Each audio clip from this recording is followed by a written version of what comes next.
What is going on? Alex Swire-Clark here, emotional intelligence expert, author, and award-winning speaker. Welcome to my channel. In today's video, we're going to answer the question, should you be funny at work? What are some of the pros, what are some of the cons, and figure out what's the best approach if you're going to be doing that on a daily basis. Stay tuned.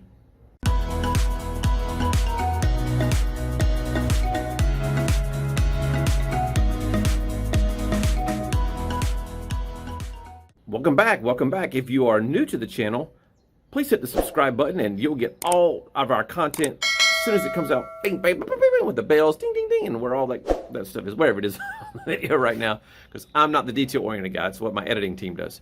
So today we're discussing humor at work. Should we or shouldn't we? This was as a result of a LinkedIn article that was posted recently that was done and had about 85,000 readers as of this morning, which is June the 10th.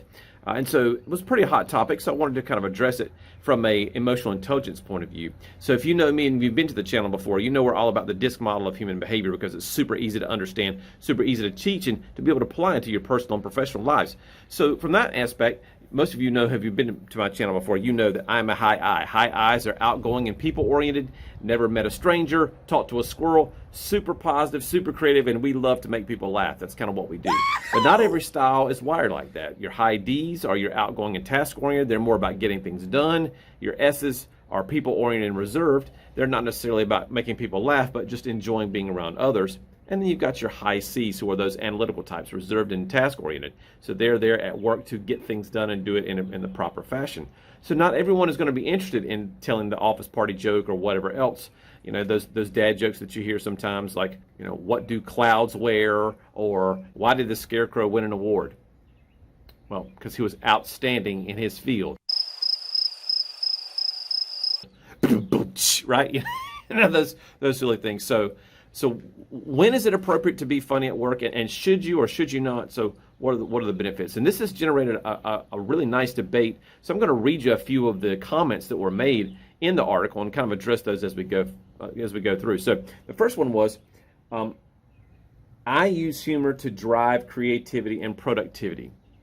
I use humor to drive creativity and productivity. That does work to a certain extent, but remember, not every personality style is motivated by the same things. So high I's are certainly motivated by fun. They're all about the journey and enjoying the process.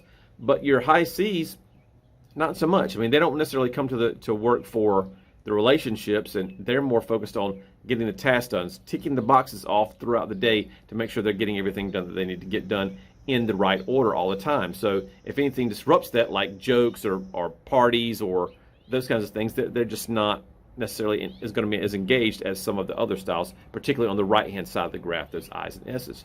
So for certain people, yes, you know, providing humor and providing fun is going to increase productivity in the workplace, but for others, it might be a hindrance. So be careful of that. Know who you're working with and know who you're serving in those roles and what their personality style is, because that will definitely play a huge role. For example, if I'm talking to a group of accountants, they're just not going to be as enthused. They're not going to be laughing. They're not going to be as joyous and joyful because they're reserved and they kind of play things close to the vest. So in that mindset, that might not necessarily be the best play in terms of getting them motivated and getting them to be more productive.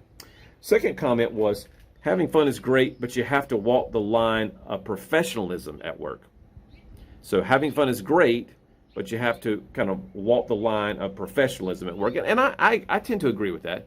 The folks in my company will tell you that I love to laugh and play games and that kind of stuff. In fact, pretty much every month when we do our team meeting, we're having some kind of fun activity, whether it's a trivia contest, a virtual scavenger hunt, or something like that. You know, we do dress-up contests, lots of things to get people out of their comfort zone and to create a fun type of atmosphere.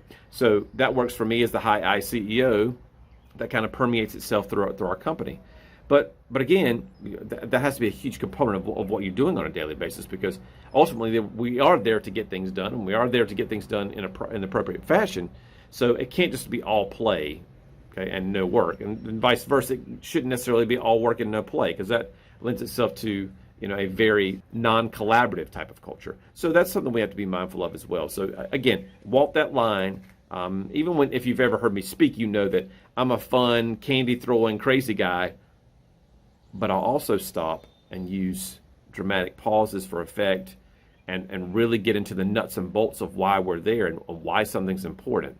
And so fun is great, but for those task-oriented folks, they have to know what's going to happen and why it's going to happen on a daily basis, and not just come in just, oh, we're going to have another workshop and sing Kumbaya and all that kind of good stuff, because that's not going to engage them as effectively.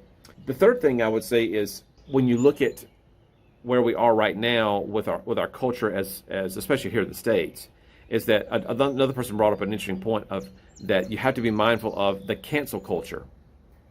The cancel culture is real.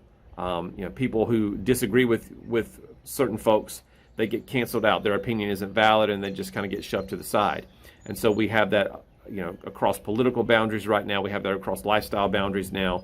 And it's all over the place. It's very persistent in terms of the language we hear and the articles that are on Twitter and other forms of social media. It's out there pretty consistently. So some of the things that were brought up was, if you're gonna tell jokes, well, number one, is the joke appropriate, right? I mean, does it offend somebody? Does it particularly cast a negative light on a certain group of people or a certain type of person in general? So those things we have to be mindful of. Obviously, we don't want to offend anyone, and there are certain things that some folks find offensive that others don't, obviously, and that's the general debate we've got going on back and forth every day. Is some people say, we're the United States of the offended now, because anyone and everyone's offended by anything and everything. So you almost can't speak anymore. So that's a whole nother topic for a whole nother day. And the second question that person brought up was, is the joke at someone else's expense? And so that's never appropriate. Anywhere, anytime, we don't want to, make a joke at someone else's expense unless it is with their consent, or if it's like a roast. You see these celebrity roasts all the time, and of course they know that they're going to be on the spot, and they know that folks are going to come up and talk about them and that kind of thing. And so they're kind of embracing the joke and embracing that mindset. But if I'm talking about Sally down the hall and how she dresses, or Bob in accounting and how he's this stiff who never talks to anybody, and I think he just has something against the world, well, then we're not really not appropriate in any way. And then the third thing is, from a culture standpoint, could you tell that joke based upon where you are? So are you a laid back kind of culture, where kind of anything goes and everybody's there to kind of have fun and no one takes themselves too seriously, but they take the work seriously?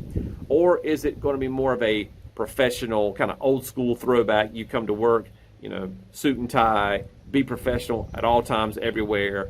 We didn't come here to play wastebasket basketball, tournaments during lunch, that kind of thing. So all those things matter. So culture from your organizational culture versus what you're trying to interject from a personal standpoint, you can have some conflict there sometimes. And so that's something you want to talk to a manager about, or a CEO, or whoever's in charge of your office culture. Would that be a good fit, and would that be appropriate? And so from my perspective, my key thoughts would be something along the lines of, who's your audience? Who are you talking to? Again, if I'm talking to accountants versus sales folks, the personality styles typically for those two different groups is very different. Your salespeople typically are outgoing, or they're people-oriented at least, depending on if it's outside sales or inside sales and that kind of thing. So that would determine a lot of things. So who are we telling the jokes to? Who's the audience there? And then the second thing was figure out, right time, right place. Is this the right time to interject that joke? Is this the right setting to tell that joke?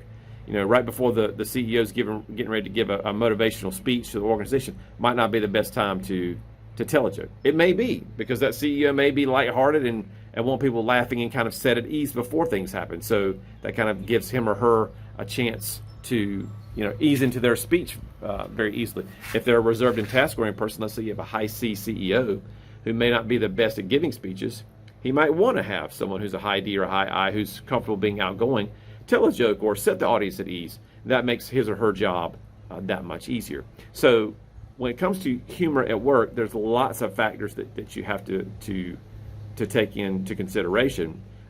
Culture, time and place, the cancel culture that's out there. You would want to be appropriate with the jokes that we tell. I think some of the safest humor is self-deprecating humor. When I'm doing my talks throughout the country and in Canada and so forth, I use a lot of self-deprecating humor about my wife and I in terms of how we get along or don't get along, and what winning looks like for us and not, and those kind of things. So from that situation, self-deprecating humor is fairly safe. Again, you want to talk about yourself personally, not like, me as a Catholic, all Catholics do, You don't want to say that. So, so if you're gifted at it, my advice to you would be to use it. If it comes easy to you, use it. If it doesn't come easy to you and you want to practice it and get better at it, I would encourage you to do so as well. I just was recently at a Disrupt HR event where I was speaking in the upstate of South Carolina.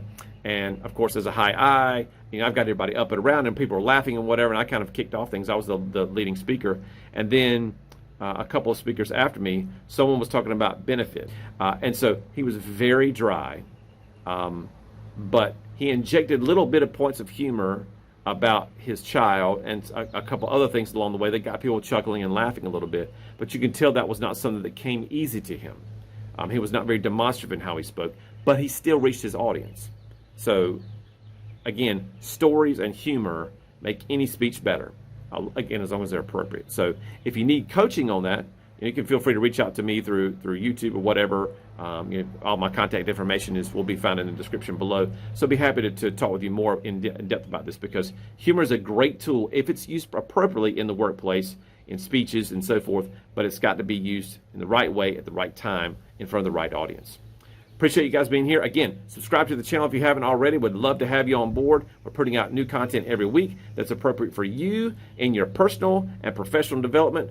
Again, any questions that you have, leave them in the comments below and I'll address those. Thanks for watching. See you next time.